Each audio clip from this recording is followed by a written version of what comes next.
Salut à tous, je vais vous présenter un petit cas qu'on aime beaucoup chez Clap. We'll make it clap. We'll make it clap. C'est le cas de General Electric pour qu'on puisse arriver à voir via la pratique concrètement sur quoi on peut utiliser le design thinking.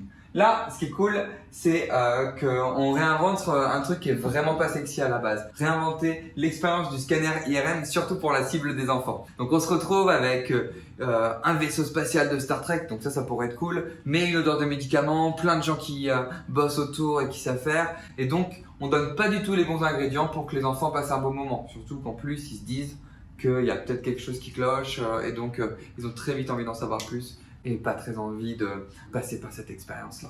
Pour arriver à réinventer cette expérience-là, les designers chez General Electric, ils sont posés et ils ont fait le mapping de parcours utilisateur d'une personne type Sophia. À l'intérieur de ça, ce qu'ils ont découvert, c'est qu'il y a beaucoup d'enjeux qui n'étaient pas à l'intérieur de la pièce et directement sur la machine, mais qu'il fallait réussir à réinventer en amont de ça sur toute la partie salle d'attente, l'ensemble des choses autour de ça. Et donc par rapport à ce nœud, par rapport à ce territoire d'opportunité, ils ont pu lancer ce qu'on appelle la phase numéro 2 du design thinking, l'idéation. Donc ils se sont mis en idéation, on s'est tous posés autour de la table et l'idée c'était avec les utilisateurs potentiels, donc les enfants, leurs parents, le personnel soignant, ils ont passé par des étapes donc d'idéation et de prototypage successifs pour réussir à réinventer cette expérience du scanner IRM. Ils ont fait des prototypes en version grandeur nature pour pouvoir aller tester différentes choses et puis ensuite voilà le résultat.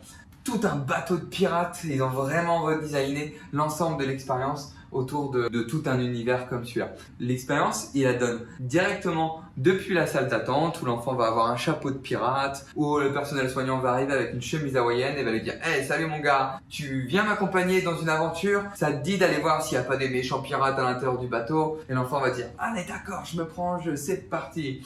L'idée c'est que l'enfant il va se mettre donc sur la table et puis va scanner petit à petit à l'intérieur de ça. Et l'idée c'est qu'il ne faudra pas qu'il bouge pour qu'il puisse voir les méchants pirates qui sont à l'intérieur. S'il bouge, il doit refaire l'expérience une deuxième fois et donc ça ne marchera pas. Grâce à ça, on a vraiment mis l'enfant dans toute une solution vraiment désirable pour lui. Il a envie de jouer le jeu et donc ça devient un beau storytelling qui permet que la solution soit vraiment optimale pour l'utilisateur. On a aussi le deuxième biais du design thinking, c'est vraiment toute la partie faisabilité fonctionnelle. Là, on se retrouve à juste mettre des stickers sur les murs. C'est facile de réussir à faire un bon cas grâce à ça. C'est facile à produire. On ne se retrouve pas à remettre en place toutes les machines et à devoir refaire des machines. Et enfin, la viabilité économique. Grâce à cette solution, les enfants passent plus vite dans cette machine-là et on se retrouve à réussir à mieux optimiser le nombre de passages à l'intérieur de la journée. Voilà le cas qu'on voulait vous présenter autour du design thinking. On pense que c'est vraiment par les cas d'usage et par l'inhibition à l'intérieur de plein de cas que ça va devenir très cool pour vous